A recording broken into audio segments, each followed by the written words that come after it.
Hello everyone. Today I'll tell you the story of what was known as the fastest man in all of Ireland. Now, Cumhaill mac Ronan was another hero of the Fianna. He was the fastest runner in Ireland and possibly even the fastest runner on the face of the earth. Once, to win a bet, he ran from Dingle and Kerry to Tara in Meath in less than a day. He was also a great storyteller, and those listening around the campfire were spellbound. But his greatest gift of all was that he could communicate with animals and make them do his bidding. But mostly because they were friends with them. They liked him a lot. Now, one time, the leader of the Fianna, Fionn had a row with the High King, who threw him into a dungeon at Tara. Now, Fionn didn't try to escape. He knew, if I break out, he thought, Cormac, the High King, will always be my enemy and will no longer support the Fianna. I must think of a way to win back his friendship. Peacefully, of course. Doesn't look very happy in the dungeon.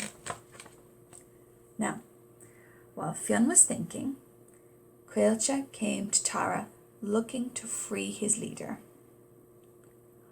I'll release him with no bad feeling on one condition, the High King told him. You must bring back alive two of every kind of wild animal and bird that lives in Ireland. He thought it was a bit of a joke, and Cumhaill would never be able to do that. But Cumhaill roamed the land and returned with ducks, geese, swans, ravens, eagles, and every other type of bird. And along with these, he bought wild horses, foxes, boars, rabbits, hares, and all kinds, and possibly even a few snakes, because this was before St. Patrick. And the din they made approaching Tara was horrible. Now, as you understand, as wild animals, most of them didn't want to be in Tara. They all wanted to be back home, and they protested loudly all the way up the hill to the palace, giving out to Cumhaill in their own language about the dreadful inconvenience. But because they were his friends and they liked him, they went with him. Now, Cormac MacArt couldn't stand the racket. All the quacking and howling and shrieking and whinnying gave him a terrible headache. And everyone in the palace was shouting at him, trying to be heard above the noise, all wanting an explanation for why all these animals were here. Instead, he ran, in a most unkingly way, to where Fionn was imprisoned, grabbed him by the arm, and rushed him out the door of Tara. Here he is, he roared at Cumhaill, and get rid of that brigade of lunatics.